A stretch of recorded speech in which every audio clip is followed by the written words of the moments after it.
विश्व सीओपीडी दिवस पर निकाली गई जागरूकता रैली। विश्व सीओपीडी दिवस के अवसर पर डॉक्टर नदीम अरशद के द्वारा उनके क्लिनिक बेतियाहाता से आज जनता रैली निकाली गई। विश्व सीओपीडी दिवस अपने फेफड़ों के कार्यक्षमता को जाने। Conic obstructive pulmonary disease COPD एक काम और उपचार योग्य बीमारी है जो सांस फूलने, लगातार बलगम और खांसी का कारण बनती है। दुनिया भर में इस समय सीओपीडी मृत्यु के प्रमुख कारणों में से एक है और आबादी में विशेष रूप से कम संसाधन वाले देशों में अत्यधिक प्रचलित है। यह अनुमान है कि हर साल दुनिया भर में 30 लाख लोग सीओपीडी के कारण मरते हैं। दुनिया में बढ़ती उम्र की आबादी और तंबाकू की क्या मैसेज था? आज पूरे विश्व में वर्ल्ड सीओपीडी मनाया जा रहा है। ये हर साल नवंबर के तीसरे बुधवार को मनाया जाता है। इसका उद्देश्य है कि सीओपीडी एक क्रॉनिक ऑब्स्ट्रक्टिव लंग डिजीज़ है। इसके बारे में जागरूकता पैदा करना कि ये बीमारी क्या होती है, क्या इसके लक्षण हैं, कैसे इसको रोकथाम की जाए, क्या इसका ट्रीटमेंट है और क्या इसका उद्देश्य, इसी उद्देश्य से ये मनाया जाता है। क्योंकि सीओपीडी एक क्रॉनिक ऑब्स्ट्रक्टिव लंग डिजीज़ है। इसमें फेफड़े में सांस की नली, सिकुड़न और सूजन आ जाती है, जिसके वजह से मरीज़ को सांस फूलने लगती है और खांसी आने लगती है। अक्सर बलगम की खांसी आती है, कभी कभी बलगम चिपक जाता है, बड़ी मुश्किल से निकलता है। और देखा गया है कि अगर सांस की बढ़ जाती है तो सांस ऑक्सीजन की कमी हो जाती है, जिसके वजह से मरीज़ को भर्ती कराया जाता है और जिसको कभी कभी मरीज़ को इसी कारण डेथ भी हो जाती है। तो सबसे इम्पॉर्टेंट कारण जो सीओपीडी का है वो है स्मोकिंग, यानी सिगरेट पीना, बीड़ी पीना या और किसी का धूम्रपान करना। तो ये सबसे इम्पॉर्टेंट कारण है। बाकी कारणों में पॉल्यूशन है। आजकल वैसे भी पॉल्यूशन बहुत बढ़ा हुआ है ठंड के मौसम में। तो एयर पॉल्यूशन, चाहे आउटडोर पॉल्यूशन हो, इंडोर पॉल्यूशन। इंडोर पॉल्यूशन हमारे यहाँ खास करके महिलाओं में बहुत होता है, लेकिन महिलाएं अक्सर खाना बनाने के लिए लकड़ी का चूल्हा इस्तेमाल करती हैं, जिससे धुआं निकलता है। वो धुआं भी सिगरेट के धुएँ से ज़्यादा हानिकारक है। तो ये भी सीओपीडी का कारण होता है। रिपीटेड अगर इन्फेक्शन होते रहते हैं रेस्पिरेटरी, बच्चों में या बड़ों में, तो भी आगे चल के, या दमा होता हो तब भी आगे चल के सीओपीडी हो जाता है।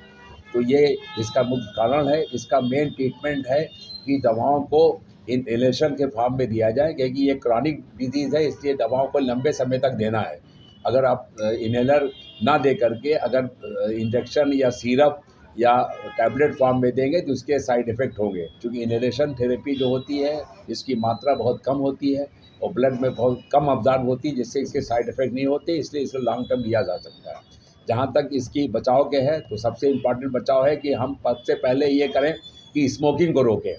हम आज ये दृढ़ करें कि हम जो है स्मोकिंग, जो भी हमारे जानने वाले हैं या जो भी हमारे दोस्त हैं, हर आदमी एक निश्चय करे कि अब हमारे जितने भी जानने वाले हैं, एक आदमी, कम से कम 2 आदमी या 3 आदमी, जो भी उनके जानने वाले हैं, उसको स्मोकिंग, उसको रोके, उसको छोड़वाए। सबसे इम्पॉर्टेंट ये है। दूसरा है, इसका जो चूल्हा जल रहा है महिलाओं को, उसको गैस का इस्तेमाल करने के लिए बताएं। समझ गए? तो ये इसके 2 इम्पॉर्टेंट कारण हैं। और तीसरा है कि अगर आप बचाव चाहते हैं तो वैक्सीन लगाना पड़ेगा। 2 तरह की वैक्सीन रिकमेंडेड है गोल्ड द्वारा। एक तो ईएलडी, साल में एक बार इन्फ्लुएंजा वैक्सीन लगाया जाए, और दूसरा है निमोकाकल वैक्सीन लगाया जाए। निमोनिया बहुत कॉमन कॉम्प्लिकेशन है सीओपीडी में, इसलिए निमोकाकल वैक्सीन भी लगाई जाए।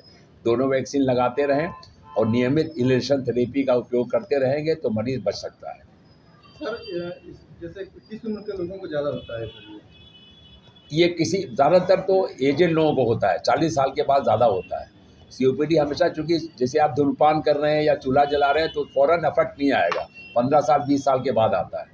अगर आप जवानी में सिगरेट पी रहे हैं तो जवानी में उसका असर नहीं आएगा, 20 साल के बाद, 40 साल 45 साल के बाद जब पहुँचेंगे तब पहुँचेगा। तो 40 साल के बाद ये उम्र ज़्यादा होती है। होता क्या है कि आपकी जो सबसे अच्छी लंग कैपेसिटी होती है वो 25-30 साल पर होती है। जो आपकी उम्र बढ़ती रहती है, लंग कैपेसिटी कम हो जाती है, लंग फंक्शन पुअर होता जाता है। इसीलिए एजेड आदमी को सीओपीडी ज़्यादा होता है, क्योंकि उसका लंग एज की वजह से ही कम हो जाता है lung function. Lung function strong होने के लिए आप रेगुलर जो है वो एक्सरसाइज करें, उससे लंग फंक्शन होता है। पौष्टिक आहार लें, उससे भी लंग फंक्शन मेंटेन रहता है। और अगर आपको ये चूँकि आज का जो थीम है वर्ल्ड सीओपीडी का, हर साल थीम मिलती है। आज एक थीम जो है इसका लो योर लंग फंक्शन। आप अपने लंग फंक्शन की पहचान करें।